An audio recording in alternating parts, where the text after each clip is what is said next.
Кризата се продлабочува. Како да се инвестира во несигурни времиња? Купи, продај, задржи. Што е вистинскиот потек? Што ни кажуваат фјучерсите за кризата во Иран? Брз крај или подолга нестабилност? Дали влегуваме во стагфлација и што тоа значи за економијата, граѓаните и инвеститорите? За ова, но и за други актуелни теми зборуваме со Горан Марковски од КБ Инвест. Гледајте не.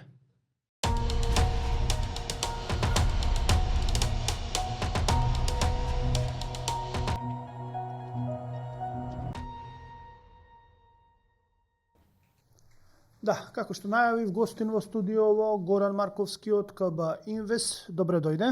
Добро е најдов. Значи тоа е многу е тешко ова сега што ќе го работиме, бидејќи пред се сме исчекување, го снимаме подкастот во вторник, на 10 часа пред истекот на ултиматумот што го даде претседателот на Соединетите американски држави Доналд Трамп до Иран за да го прифати мировниот план и да го отвори Ормускиот теснец. Не знаеме што ќе се случи до вечер, но затоа ќе ни биде многу тешко да дадеме многу прецизни анализи, но и да знаеме што ќе се случи, пак е тешко да се дадат прецизни анализи, бидејќи многу често се менуваат состојбите во Иран. Во такви услови многу е тешко да се работи на берзи, да се инвестира, да се води веројатно фонд, бидејќи генерално не може ништо да се предвиди. Дали стварно не можеме ништо да предвидиме или сепак искуството со работењето со фондови, со акции, со берзи ви дава некаква предвидливост, односно можете да ги да имате некои очекувани сценарија и во зависност од потезите да знаете што ќе се случи. Видете, генерално најдобар начин на спротиставување, односно соочување со овие нестабилности е соодветна диверзификација на портфолиото во дејности кои што во принцип треба да бидат дефанзивни, односно да го заштитат вложувањето на инвеститорите. И од таму сметам дека на тој начин, ајде да кажеме, емпириски барем, најповеќето од инвеститорите, посебно професионалните, се трудат да го надминат овој период на неизвестност. Дефанзивни сметам дека се во контексти на последниве случувања, ајде да кажеме, вложувања во врзници, вложувања во сектори кои што не се под влијание значајно на овие турбуленции, како што е фармација, како што се сектор на јавни добра, utilities, така наречен. Понатаму, она што е сега во линија на овие трендови на пазарот, исто така е енергетскиот сектор, кој што е единствен во моментов сектор кој што е позитивен во контекст на овие случувања. Меѓутоа, нешто што е различно од досегашниве кризи, што дава една поинаква слика за поврзаноста на вообичајните средства кои што до сега важеа за тип на заштита во овакви околности, а тоа се обврзници, например, производители на злато и злато воопшто, е дека таа корелација е променета. Она што е невообичајно за, да речеме, оваа последна криза е дека приносите на сите државни обврзници и на развиени и на растечки економии пораснаа. Единствено, например, само Кина се доживува, обврзниците на Кина се доживуваат како место за сигурно пласирање во контекст на случување. Да го објасниме сега тоа со обврзниците, значи влеговме во светот на обврзниците, малце во јавноста кај нас се зборува за тоа, претежно зборуваме за реалниот сектор, за берзите како паѓаат, гледаме американската берза, гледаме европските берзи како паѓаат многу помалце азиските, но што значи тоа растат приносите? Кога растат приносите на обврзниците, тоа не е добар знак во суштина. Да го рачистиме тоа во старт, бидејќи мислам дека малце која ќе рече тоа растат, супер да инвестираме таму, у суштина не треба да раста, да се инвестира таму. Покажува дека инвеститорите бараат поголем принос, односно сметаат дека вложувањето има поголем ризик и заради тоа оценуваат дека е потребно по пониски цени да ги купат обврзниците за да го обезбедат тој повисок принос. Така е соодносот помеѓу принос и цена. Колку што е повисок бараниот принос, толку е пониска цената. Исто така на оваа поврзаност се надодава и временскиот период, односно рочноста на обврзницата. Колку е подолга обврзницата, толку поголем е ефектот врз цената кога се зголемува приносот. Така да ако имате 10 годишна обврзница, например, многу поголем ќе биде падот на цената на обврзницата за да се одговори на пазарот, односно на зголемената стапка на принос што ја бара пазарот. Од тие причини, оние што веќе имале обврзници се наоѓаат, да речеме, во состојба да поради овие менувања на таа крива на приносот, бидат во ситуација да реализираат, односно да се соочат со загуби, поради тоа што има, да речеме, пат на цената на обврзниците, кои што претходно ги купиле по повисоки цени. Така, сега дојдеме до едно прашање, одма отидовме хардкор, мислам, значи не беше ова нежен влез во подкастот, значи јас сакав тоа малце понатамо да го оставам вака потешкиот дел од муабетот, но ова е дефинитивно што се фативме за обврзниците, само да не заборавиме дека во 2008 година дел од кризата, нели пропадна голем дел од банките, имавме финансиска криза во банкарскиот сектор, сето тоа, но после тоа се прелеа, односно во 2009 европската криза беше со обврзниците кога станаа безвредни, на пример грчките обврзници. Добре. Сето тоа. Дали не воведува ова, бидејќи сега зборуваме цената и приносот на обврзниците на американските обврзници пред се, и тука се и европските, но да не заборавиме, не го зборуваме ние во нашата јавност толку многу, дека во последно време има проблема со приносот и со цената на американските обврзници. Дали ни чука една друга криза, не енергетска, само туку можеби и финансиска, односно малце поголема, подлабока криза од што ние што ја очекуваме. Во принцип суштината на овој тековен пат на цените на обврзниците се должи на менување на очекувањата за инфлација. До сега, пред овој, да речеме, шок што се случи со војната во Иран и така натаму, очекувањата беа дека во текот на 26 и 27 година најголем дел од развиените економии ќе го постигнат посакувано ниво на инфлација од 2%. 2%, така. Веќе во Европа е постигнато, во Америка требаше постепено да се... Но тука со ФЕТ има недоразбирања Трамп не малце со мерките, тука што имаше други сега проблеми. нагло се променија очекувањата за инфлацијата и тоа во принцип ги менува и реалните каматни стапки, односно ги подига бараните стапки на принос, кои што инвеститорите би сакале да ги добијат доколку купат, да речеме, обврзници. Така.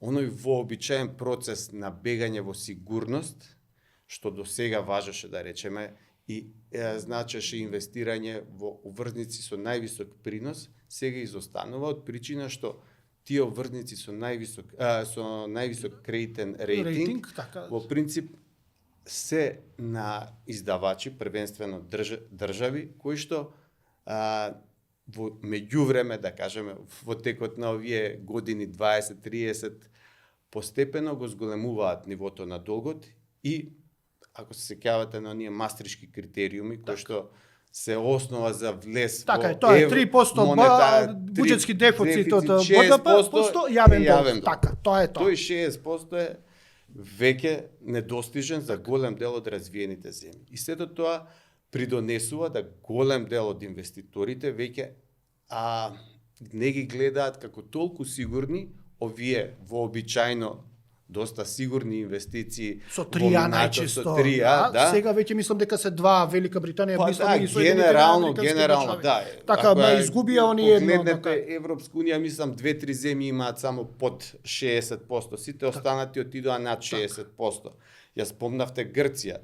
Тогаш таа криза беше предизвикана првенствено од причина што во тој момент Грција имаше долг во однос на бруто домашен производ од 200%. Да, и повеќе тука не знаеа точно, статистички не може да се измерат колку беше тоа. Во контекст на моменталната ситуација, тоа се сепак високи нивоа и далеку од ова што го имаат развиените држави, кои што генерално сад ја спомнавте, таму нивото на долг во однос на бруто домашен производ е од прилика 120%, што повторно е многу повисок од она што вообичајно пазарот до сега го перцепираше како, да речеме, стабилно ниво на задолжување и сигурен начин на инвестирање на средствата. Од тие причини Ајде да кажеме, многу често инвеститорите во контекст на случувањава се одлучуваат да бараат поинакви вложувања, алтернативни вложувања,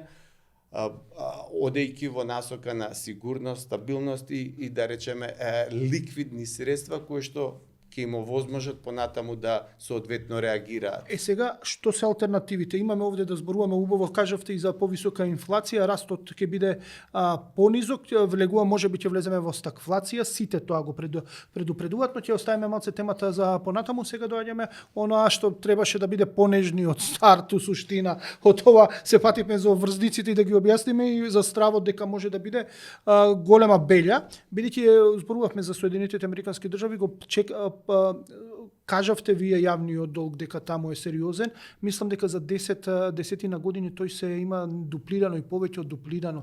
Од 19.000 милиарди се 39 милиарди, мислам дека 39 трилиони. 39.000 милиарди, односно 39 трилиони долари. Тоа значи 39.000 милиарди големи бројки се, мислам ова е добро говорите, така и го надминува нивниот околу 30.000 милиарди, мислам дека е бруто домашниот производ на Соединетите Американски држави, така што сериозна е бројката.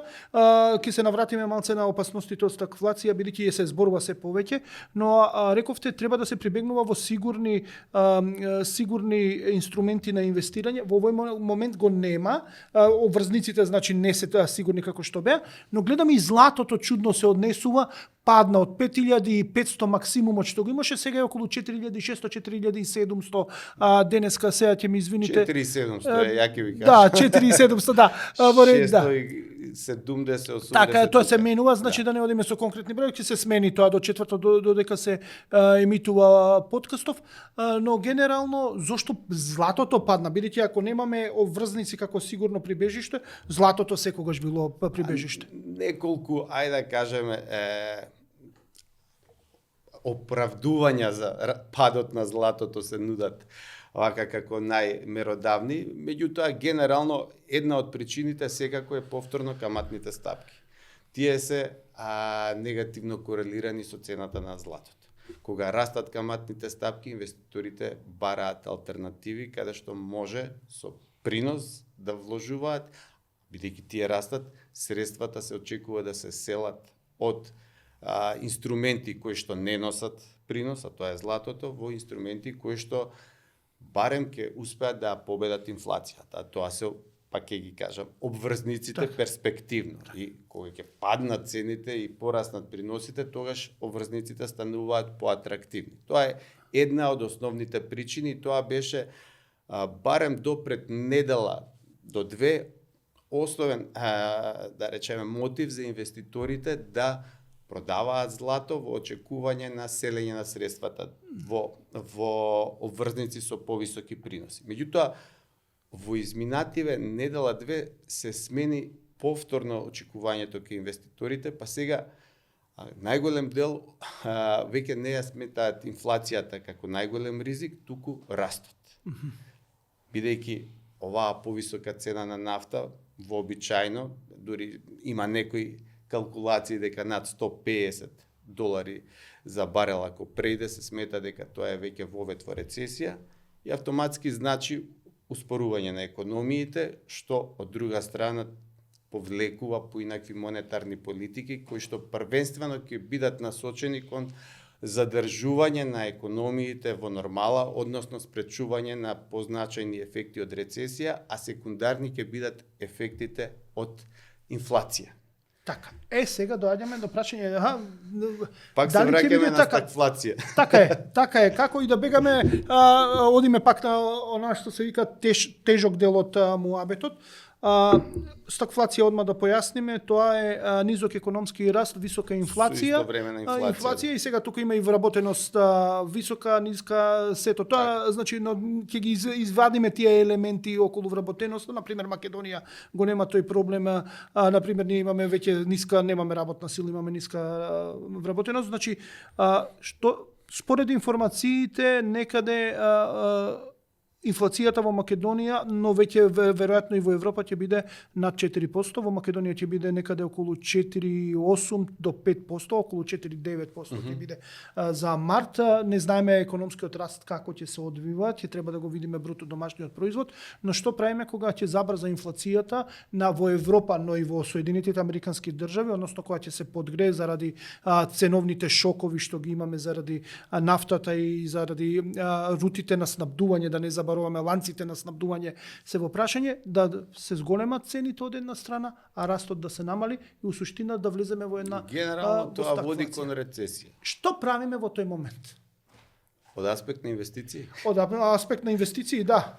Вака, во однос на инвестиции повторно. Значи, таа состојба се решава, да речеме, првенствено, па ќе се навратам на високото ниво на задолженост кај развиените економии, што не им дава целосно одврзани раце да со фискални мерки во таква ситуација интервенираат и да го придвижат економскиот раст, и најголем дел од мерките се усмеруваат кон монетарната политика. Тоа значи дека со квантитативни олеснувања, нешто што беше актуелно до 2022 посебно, од една страна со спуштање на каматните стапки, ќе се оди кон релаксирање на економските услови во насока на заживување на Да, но доаѓаме до многу опасната работа, тоа го подгрeva инфлацијата. Ниски каматни стапки, ликвидност голема во системот и одеднаш доаѓаме до позиција каде што ќе имаме многу пари, а ќе имаме и висока инфлација. Точно. И тоа што правиме? А народните банки, основна функција на народните банки е да ја држат ценовната стабилност, односно ќе мора да ги дигнат каматните стапки, да изолираат средства за да нема во системот многу веројатно очекувам да ќе биде многу е чудно. Па тоа е едната страна од ајде да кажеме од целосната економска слика што ќе се случува, меѓутоа мислам дека посилни ќе бидат ефектите на рецесија што ќе води кон намалување на вработеност, намалување на потрошувачка и сето тоа ќе го неутрализира ефектот на инфлација. И многу поургентно и попотребно ќе биде во такви околности да се динамизира економијата, отколку да се оди во насока на контролирање на инфлацијата, бидејќи едноставно кажано таа по природен пат, поради намалена побарувачка, поради зголемена невработеност ќе се намали. Толколку бидејќи генерално тој нафтен шок, пак ќе кажам, ќе значи раст на производите, на голем дел од производите, бидејќи како составен елемент нафтата е присутна во многу суштински битни производи. Така, зборевме со Мизо баш дека не е само во горивото, туку е во пластиката, зборувавме и за алуминиумот, дека има проблем храната, така е.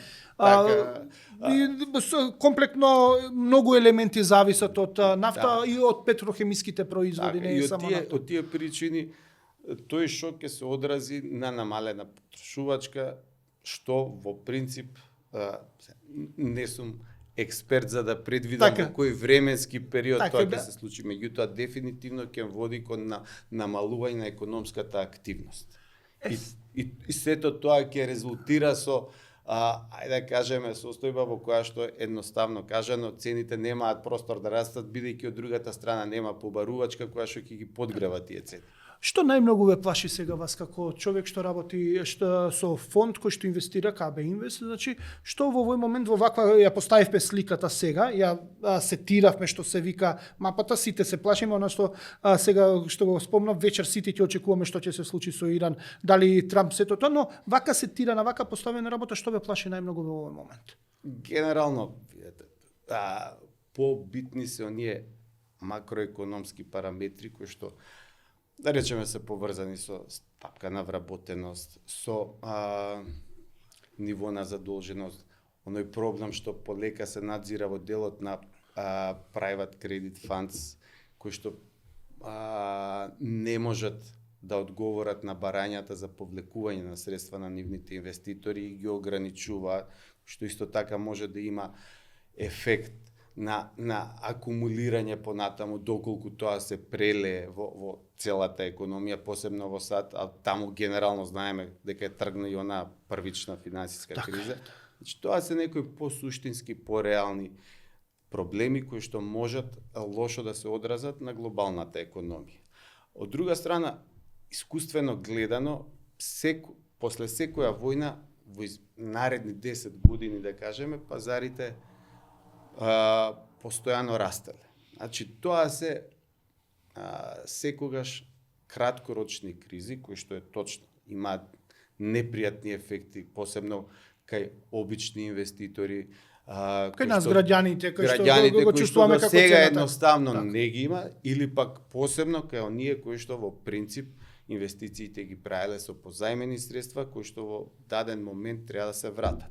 Тоа е голем ризик, да кажеме, што може да предизвика големи загуби кај инвеститори. Меѓутоа, генерално моje лично мислење и препорака е дека треба да се има конзистентност во инвестирањето, посебно доколку се работи за долгорочен тип на инвестиција, кај луѓе кои што имаат и можност и капацитет и да превземат ризик и соодветно на тоа да остварат принос кој што, повторно ќе кажам, искуствено гледано кај пазарите на акции се движел во просек од 10 до 15% и кај другите инвестиции, кај злато, например, просекот е 5% годишно. Така. Значи, тоа се работи кои што во долги временски периоди се остваруваат. Да. Имаме вакви епизоди во кои што, ќе кажам, има големи турбуленции и тоа е можеби повеќе опортунистички гледано добра можност да се вложува. Сега ќе зборуваме за тоа што да правиме, дали купување, продавање или зачувување. Тоа е она што сакаме да го кажеме во овој подкаст и тоа е едно од лајт мотивот за да го реализираме, но време е за првата пауза, време е за да ги видите нашите поддржувачи на подкастот кои што овозможуваат да се реализираат епизодите и ни помагаат да обстоиме еве четврта сезона поред. Затоа се враќаме после кусата пауза за да продолжиме со разговорот со господинот Горан Марковски од КБ Инвест околу тоа што треба да се прави во вакви турбулентни времиња. Останете со нас.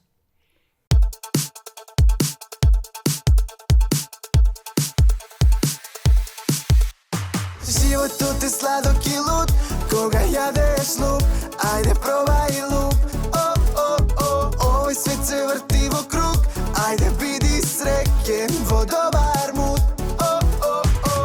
Нема друг таков вкус, нема друг таков вкус како животот е сладок и луд, кога јадеш луп, ајде пробај луп, ајде пробај луп.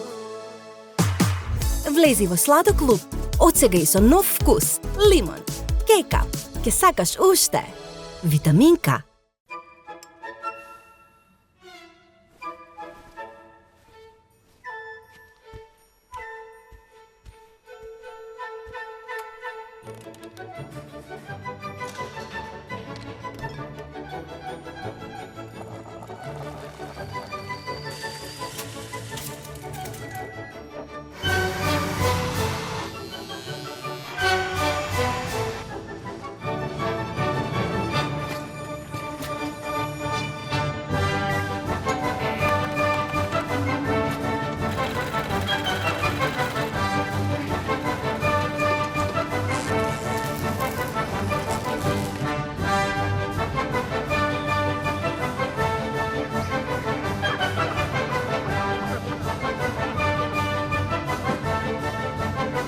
Енергија што го исполнува животот и ја осветлува иднината. Евана. Енергија, живот, иднина. Нека крцка од среќа. Ново! Хепи чоколадо со Смартис. Пробај го денеска.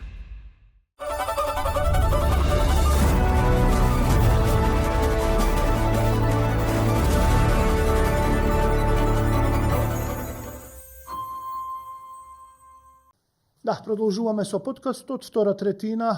Во епизодава гостува Горан Марковски од КБ Инвест, првиот човек на овој фонд. Значи, зборувавме ја поставивме рамката како што може да се очекува, но тоа не носи до клучните прашања. Тоа е дали во вакви времења купи, продај или задржи, што треба најмногу да се прави. Сега ќе го поделиме прашањево на што треба да прават фондовите. значи што инвестираат во име на инвеститори, значи што имаат удели во фондовите, но што и на оние индивидуални инвеститори што играат со 5 акции, со 10 акции или со помалку или со повеќе, но генерално што индивидуално инвестираат. Значи да ја поставиме така рамката. Првим фондовите што треба да прават индивидуалните инвеститори што играат со своји пари или со позајмени пари и купуваат акции или било други обврзници, не е важно што играат не играат, односно инвестираат, се извинувам за ова, играат негативно, туку и што инвестираат на пазарите од харти од вредност. Ајде, што треба да се прави? Генерално, низ призма на работата на фондовите треба да се има во предвид дека секој фонд има генерално утврден проспект во кој што се дефинирани насоките на инвестирање. Од тука, да кажеме, однапред е дефинирана инвестицијската политика како средствата на инвеститорите во даден фонд се вложуваат. Па согласно на тоа и понекогаш и рамките на движење се ограничени без разлика на тоа колку е, да речеме, волјата и желбата за прилагодување присутна кај друштвата за управување со фондови, бидејќи ако имате акциски фонд, вие не може автоматски да го трансформирате во кеш фонд и да се заштитите од вакви околности. Меѓутоа, генерално, она што останува и понатаму на располагање на инвестицијските фондови, например на еден акциски фонд е, соодветно да се прилагоди со инвестирања во дејности кои што се, да кажеме, далеку по профитабилни во контекст на актуелниве услови. Нешто што ние направивме, да кажеме, е инвестирање, последните инвестиции ги усмеривме кон сектор енергија, например, производители и продажни мрежи на нафта и нафтени производи, нешто што во контекст на сите вложувања ни даде најдобри резултати. Да, имаше мислам дека Goldman Sachs имаше препорака на пример до инвеститорите, тоа е на крајот од минатата година, мислам дека беше да не се инвестира во нафтени компании, односно портфолиото да биде максимум изложеност околу 5% на портфолиото во акции од нафтени компании. Исто имаше златото дека треба малце да се засили, но да се тргнат нафтените компании малце послабо да биде изложеноста на во портфолиото во акции од нафтени компании, а сега се менува у суштина тоа. Генерално во контекст на енергетските промени што се случуваат, нормално е да се очекува дека нафтените компании на долг рок ќе го намалат своето значење во поглед на глобалната економија. Меѓутоа, како што спомнавме, се уште тие се многу застапени во низа производи, поврзани дури со производство на земјоделски производи и така натаму, како ѓубрива и така натаму, и нормално како енергенс, еден од се уште главните енергенси. Голем дел од економиите го намалиле, да кажеме, учеството на овој енергенс во вкупниот енергетски биланс на државите, меѓутоа понатаму се присутни. Така да побарувачката на краток рок не може да се очекува да се менува. Од друга страна, исто така, нешто што е актуелно, на што ви спомнав, тоа се фармацевски компании што реално не зависат од овакви шокови, бидејќи тие се водени од сосема поинакви фактори кои што се, да речеме, кои што одат во прилог на инвестициите, со старењето, населението и така натаму. Исто така, нешто што е соодветно компанија од информациона технологија, кои што повторно се поврзани со одредени циклуси, кои што се независни во голема мера од економските циклуси, така да тоа се начално дејностите што сметам дека се соодветни за инвестирање во овакви околности. Па ќе кажам, исто до пред кризава во голема мера за такви важеа и производители, да кажеме, на злато, кои што контекст на последниве случувања покажуваат барем на краток рок поинаква динамика на движење, што не мора да значи дека ќе се... Што може да очекуваме околу златото? Еве ќе пред да одиме за инвеститорите, индивидуалните инвеститори, што би било добро, сега зборувавме за фондовите, но да зборуваме малце за тоа што може да очекуваме за златото. Дали ќе се врати над $5,000 за унце, па до 5,5 до 6,000. Има различни анализи во моментов до крајот на 2026 или може да очекуваме дека ќе се задржи веќе на оваа некоја максимумот го достигне и сега веќе е максимумот. Видете, многу тешко е да се прогнозира на краток што ќе се случи. Ќе ви пренесам што очекуваат најголемите финансиски институции и сите тие во голема мера се доста оптимистично поставени во поглед на цената на златото, бидејќи прогнозите за раст на цена на злато до крај на 26-та се движат во распон од 5,500 до 6,200, да кажеме. Тука е негде движење од Goldman Sachs, баш Сабајле очитав на Unicredit анализа, дека предстои период на И Deutsche Bank, оправување, мислам дека исто тоа, истите, сите до 6,000, така натаму. Сите од околу 6, дека $6,000. UBS исто така, посебно UBS имаше дури очекување дека оваа година ќе биде повисока цената од наредната, бидејќи наредната очекува стабилизирање, али генерално суштината е дека цената на златото во принцип ја движат два фактори. Број еден е високо ниво на задолженост на оние вообичајни места за вложување, односно државни обврзници на високо развиени земји, кои што веќе не се толку сигурни, посебно во контекст на последниве кризи, посебно во контекст на случувањата во Украина и Русија, каде, да речеме, земјите од глобалниот југ, така да ги наречеме, увидоа дека средствата кои што им се инвестирани на меѓународни пазари и што се чуваат во глобални депозитари, многу лесно може да бидат блокирани. И од тие причини, многу од нив одлучија од тој период навакај своите девизни резерви повеќе да ги усмеруваат во злато, бидејќи тоа е нешто што многу лесно и брзо се располага, се продава. Последен пример е, например, случувањата во Турција. Поради, да кажеме, голема валутна нестабилност и заштита на локалната валута, во Турција имаме позначајни продажби на злато и тоа е и целта на крај на денот на овие златни резерви. Значи, број еден е несигурноста од една страна како кредитен ризик, меѓутоа и политички ризик, која што многу држави ја почувствува од 22 па навака. И втората секако се овие геополитички тензии кои што одат во прилог на цената на златото, оваа нестабилност, на постојано, да кажеме, исчекување на нова криза, најава на нова криза, што води кон повторно несигурност кај голем дел од централните банки и од тие причини имаме купување на големи количини и од развиениот свет, например Полска е една од поголемите купувачи на злато од развиениот западен свет, а од друга страна исто така и од овој глобален југ, пак ќе кажам, кој што постојано набавува. Еве, сега го отворив КБ Инвест и интересно е, например, овде имате повеќе фондови, КБ Инвест балансирано, врзници, паричен, МБ и 10, акции и златен.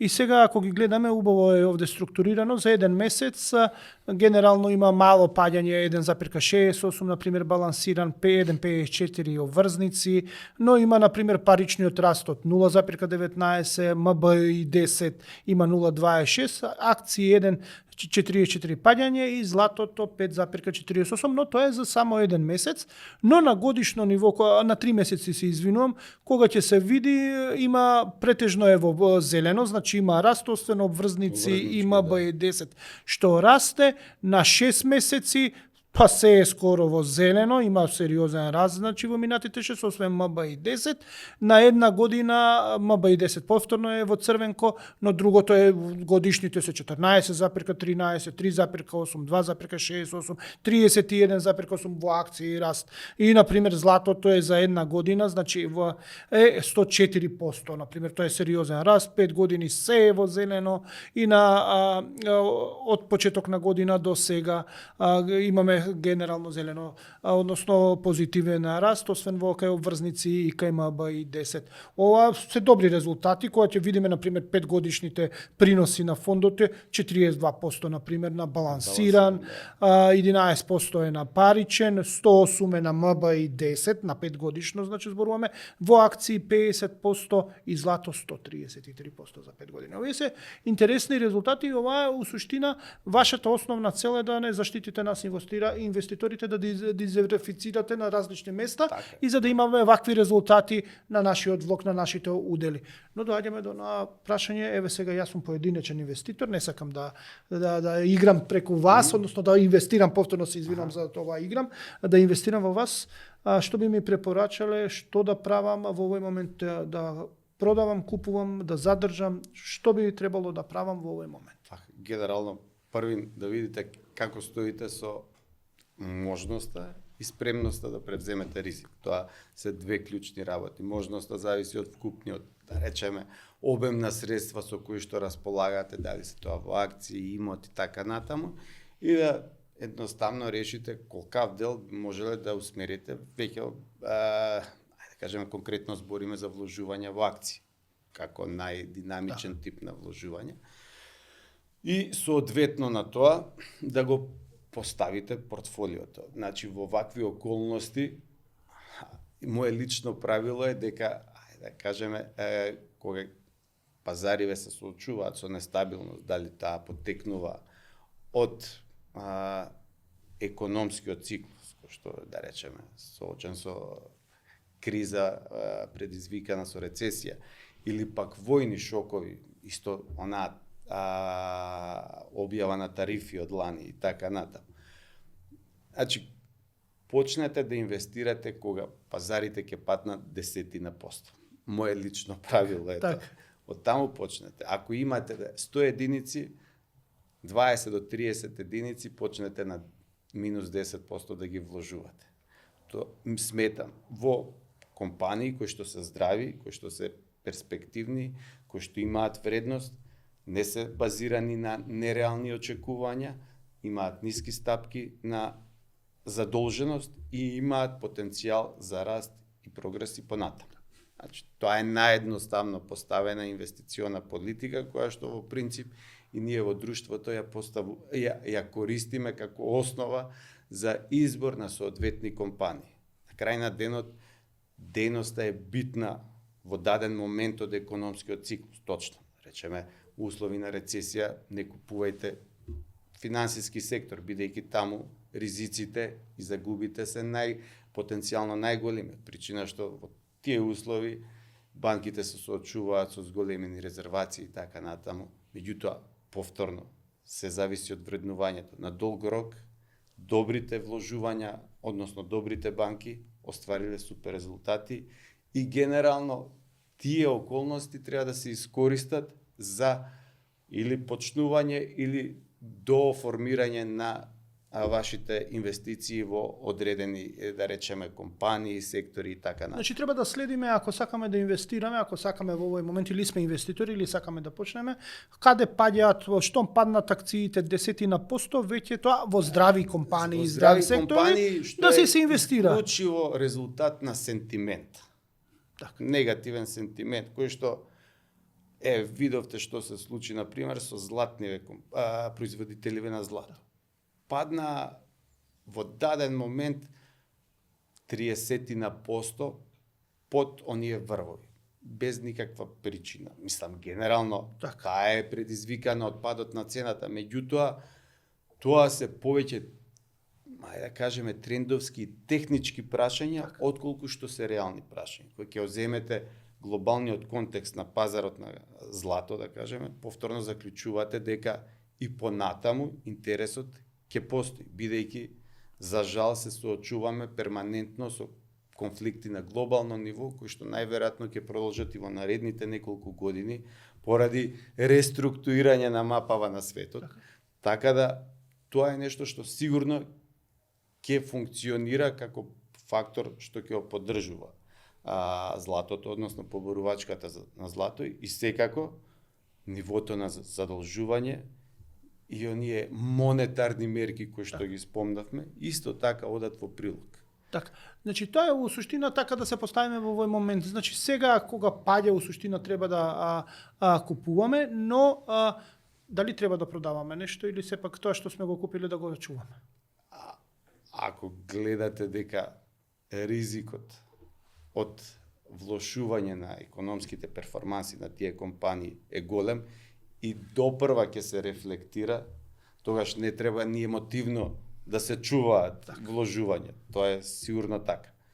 Меѓутоа, ако пак ќе кажам се работи за здрава компанија, која што има здрави биланси, не е зависна од високо ниво на задолжување и во краток временски интервал ќе ги надмине овие тешкоти, односно цената ќе се нормализира, тогаш тоа е добра можност за докупување.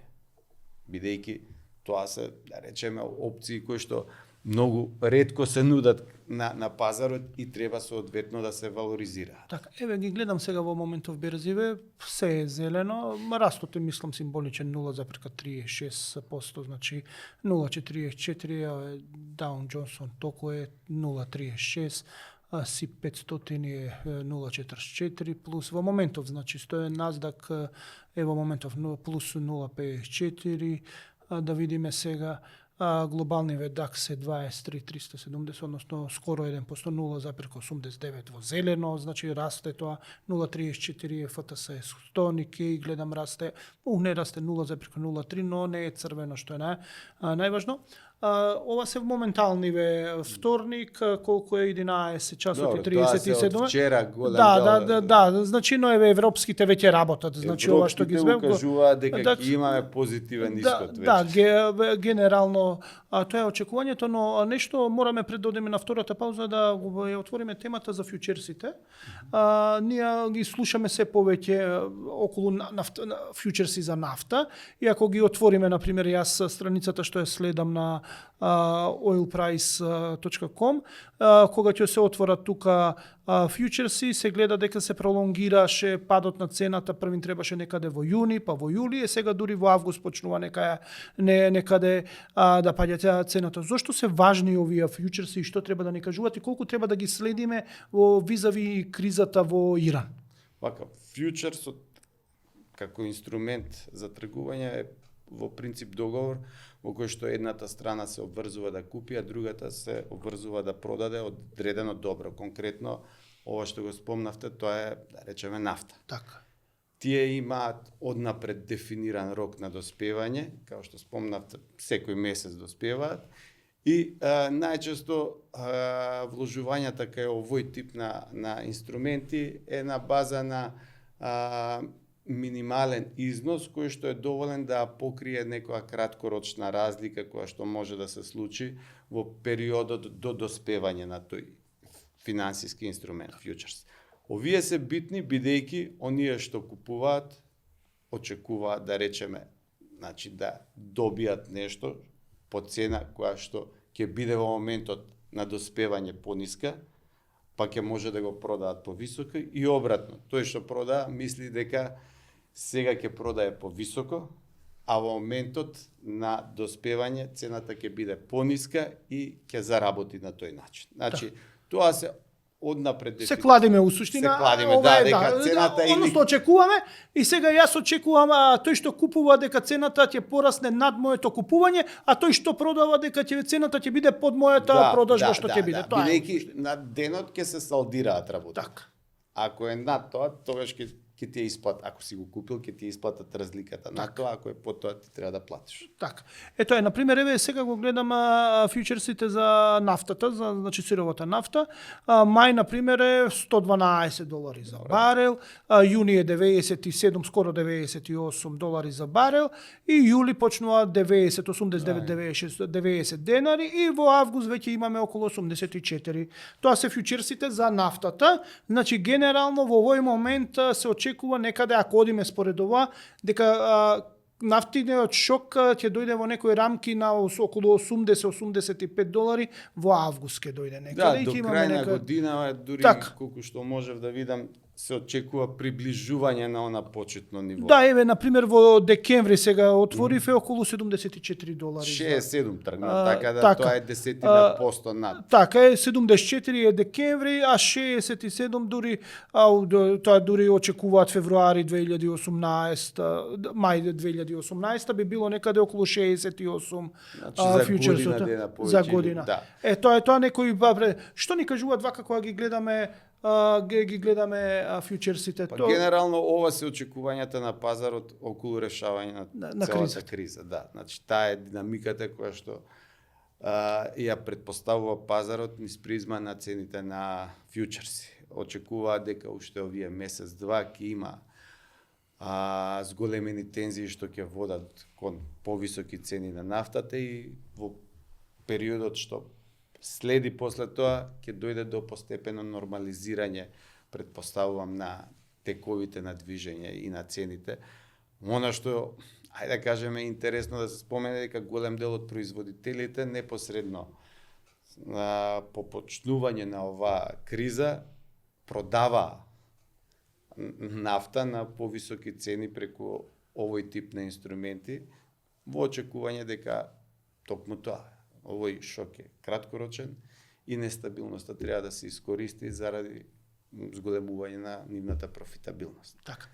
Тоа ги објаснивме фьючерсите, многу е важно, значи сите што сакаат онака еве полаички да следат, а нешто да знаат да научат и сето тоа може да се следат и да имаат некоја пореална представа кога се очекуваат големите играчи, значи светски играчи, кога очекуваат смирување, бидејќи они преку диктирање на овие цени, преку овие фьючерси, у суштина ни спраќаат и сигнали што очекуваат големите играчи, какви се очекувања на големите играчи. Значи фьючерсите ги определуваат така. Големите финансиски институции стојат позади се во ова, така што и оние што се полаичк во целава работа, вклучувајќи и мене, јас сум новинар, јас не ги знам сите детали се во ова како што ги знае мојот гостин, но генерално можеме да предвидеме да кажам дека во септември веќе ќе имаме подрастично намалување, деескалирање на состојбата и некако под $80 за барел, ако се биде окей, бидејќи може ова да се менува на пример на секој почеток на месец, мислам дека се менуваат, да, но генерално меѓутоа се издаваат нови сега. Така е.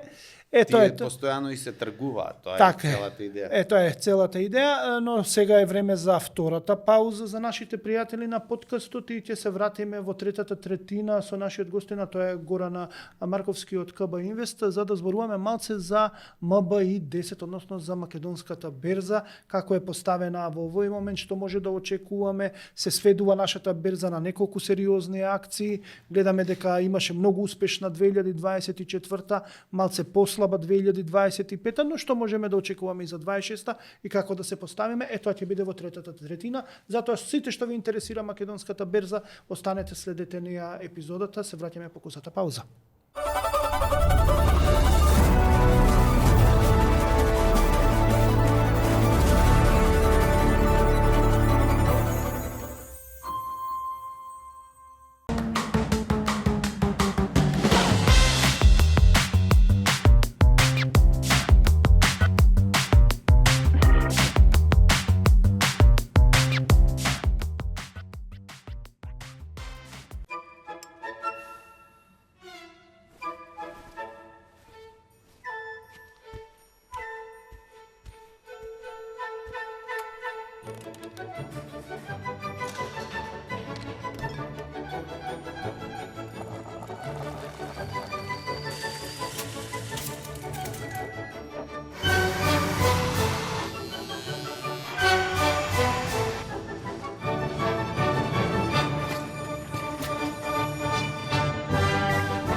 Енергија што го исполнува животот и ја осветлува иднината. Евана. Енергија, живот, иднина.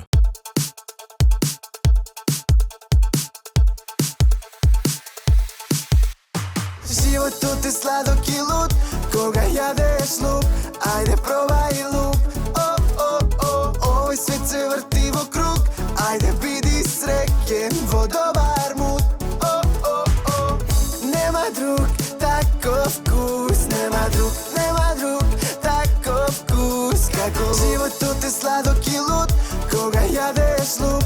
Ајде пробај луп, ајде пробај луп. Влези во сладок луп, од сега и со нов вкус. Лимон. Кейкап. Ке сакаш уште. Витаминка. Повторно продолжуваме со епизодата, финишираме со нашиот гостин Горан Марковски од КБ Инвест.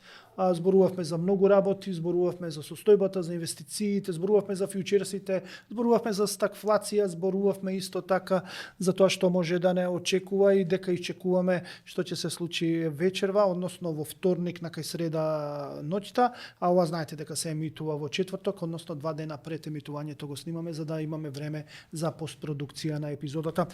Така што во овој момент ќе одиме на домашен терен, зборувавме за глобалните очекувања, ќе се вратиме сега малце на глобален терен, пред се затоа што КБ Инвест има и на пример КБ Инвест МБ1, МБ10 портфолио и тука кога ќе се види најчесто ги гледам од неколку по периоди, во црвено е веќе. 2024 за македонска берза беше исклучително успешна, во 2025 не толку успешна, но добро, секогаш има горе-доле движења, но што може да очекуваме во оваа 26 за акциите на македонска берза и за македонска берза, односно што да прават инвеститорите што играат, повторно се извинувам за ова играат, што инвестираат на македонската берза и во македонските компании. Генерално вака, убаво ја спомнавте генезава на македонскиот пазар, посебно од 24-та навака, голем дел од растовите беа материализирани и кај компаниите, меѓутоа и во нивните цени во 24-та. Цел пазар порасна за 60%, односно вредноста на индексот порасна над 60%, што во тој момент го квалификуваше како втора најуспешна берза, односно индекс во светот, после Аргентина, мислам. Сега, после таков динамичен раст, имаме стабилизација во 25-та и не е реално да се очекува дека тој тренд ќе продолжи од причина што генерално растот во 24-та беше воден првенствено од растот во банкарскиот сектор, кој што забележа значајно зголемување на профитите за 30%, ако не се лажам. И во 25-та повеќе или помалку дојде до стабилизација и на реалните остварувања кај компаниите.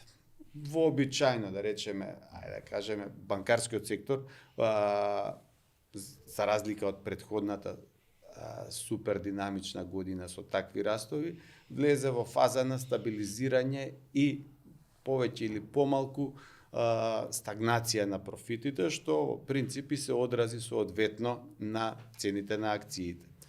Банкарскиот го спомнувам, бидејќи нашиот индекс е банкоцентричен, условно кажано, 40% од целиот индекс го сочинуваат акции од банките. Заради тоа, како секторска изложеност е многу значајна за движењето генерално на целиот индекс.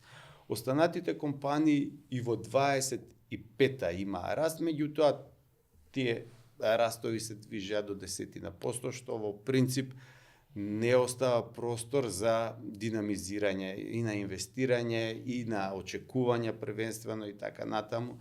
Рамката во која што се движи и понатаму мора да бидеме свесни е доста неизвестна, да речеме, и од економска гледна точка имате, да речеме, соработка со економијата во Европа, која што годиниве од 22 навака е секогаш на граница на рецесија, односно така, посебно германската. Германската е која што е од 0 до 1, од прилика посто. Околу 0 е цело време, околу 0 е веќе. Таа ни е главен економски партнер и од тие причини не можеме ништо поразлично да очекуваме и во однос на македонските компании.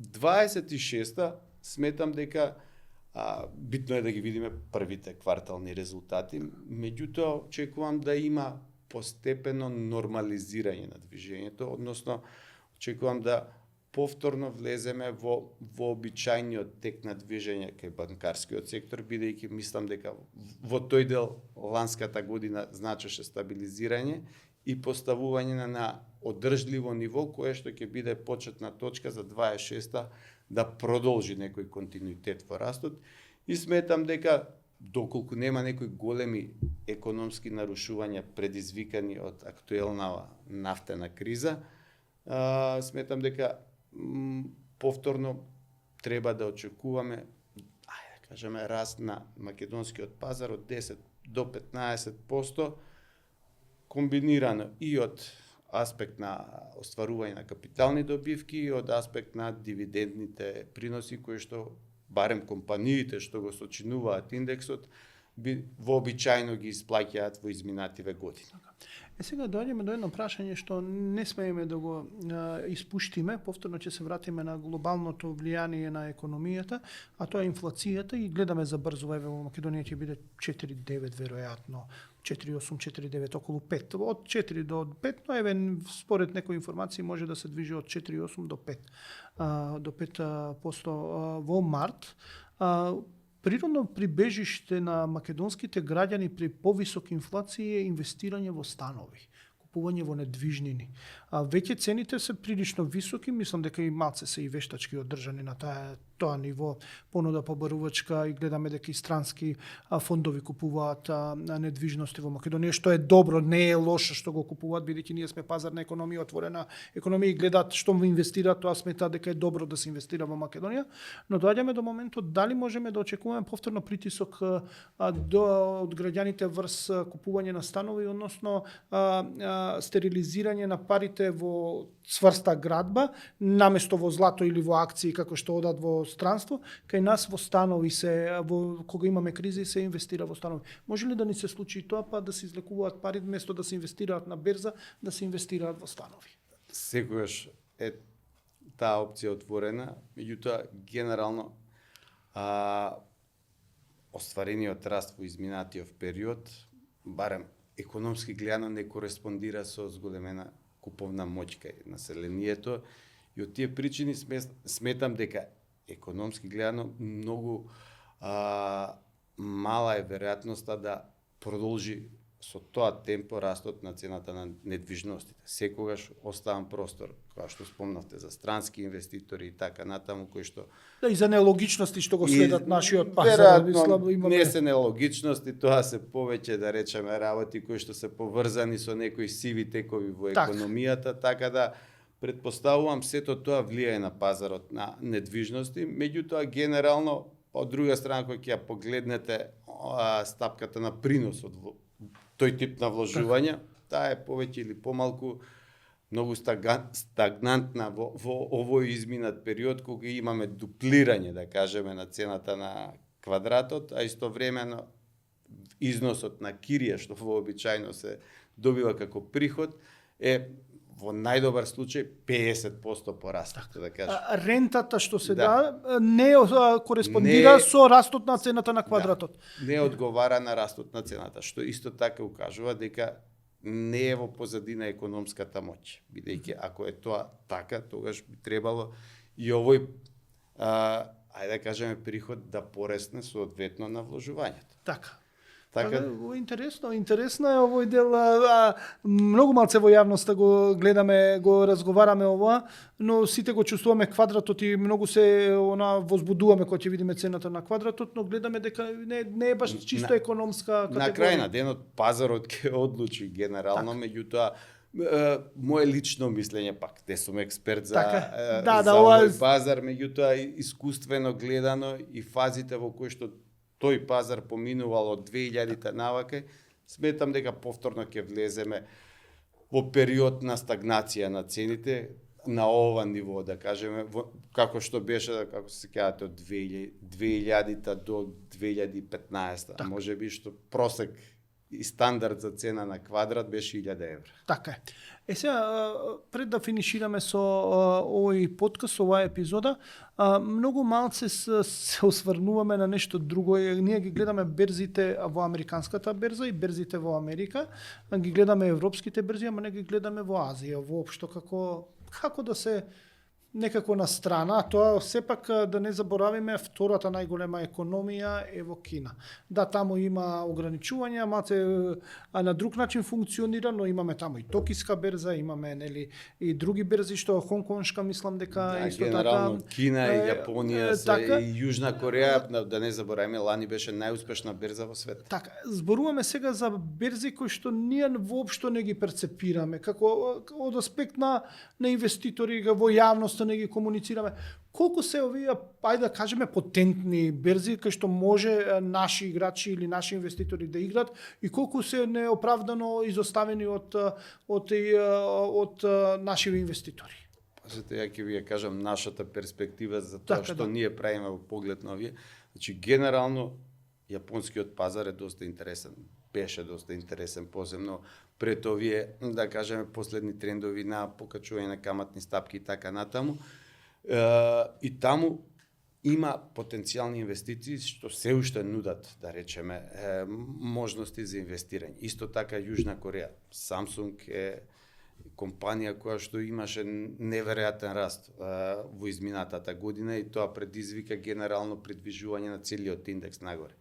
Кина сама по себе нуди многу опции, можности, ние имаме вложување посебно во Кина, да речеме, неколку компании кои што се условно кажано дупло поевтини врз база на некои инвеститорски перформанси, првенствено да речеме цена во однос на заработка, во споредба со соодветни компании од западниот свет.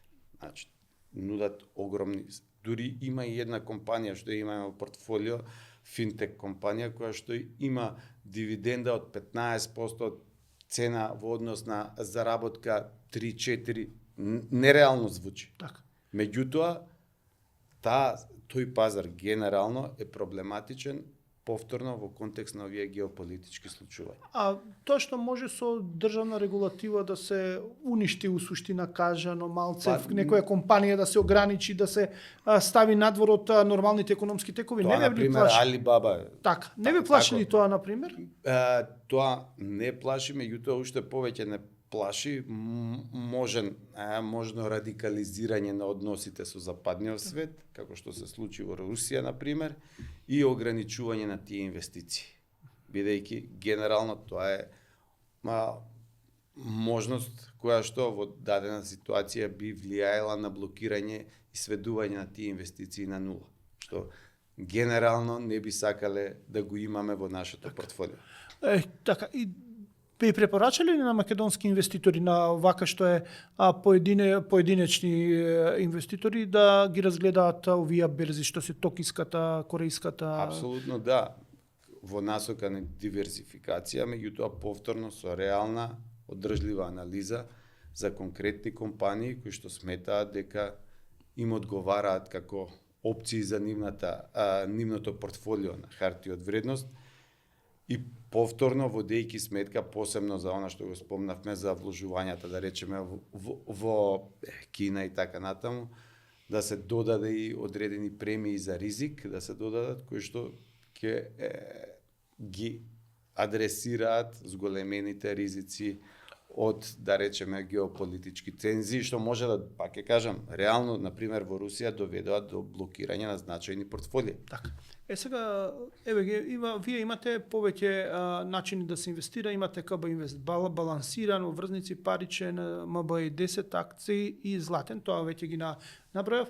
Во вакви времиња, ако сакам да инвестирам, не на берза ја индивидуално, туку сакам преку фонд да инвестирам, каде да вложам пари? Кое ми би било, дали во балансиран, дали во акции, бидејќи ги гледам приносите на 5 години, например, акции се најдобро рангиране, се извинувам, МБИ 10 е најдобро во поглед на инвестиции, златен уште подобро, но еве, например, во што да инвестирам? Еве, каде би дал пари, еве да имам слободни пари, што можам да ги инвестирам? Ако сте решени, и ако, пак ќе кажам, имате простор за вложување во поризични инструменти, тогаш вложувајте во акции МБИ 10 и златен. Ако сакате умерено ниво на ризик, тоа е балансиран. Ако сакате конзервативен пристап, тоа е првенствено врзници и паричен. Така, значи ако сакам поголема да ризикувам и за да добијам некој поголем принос на тоа што ќе го инвестирам, значи е златен, МБИ 10 и акции. Така, да. Тоа е тоа добро. Дали нешто испуштивме од предвиденото? Генерално гледам дека се држиме до тоа што се договоривме.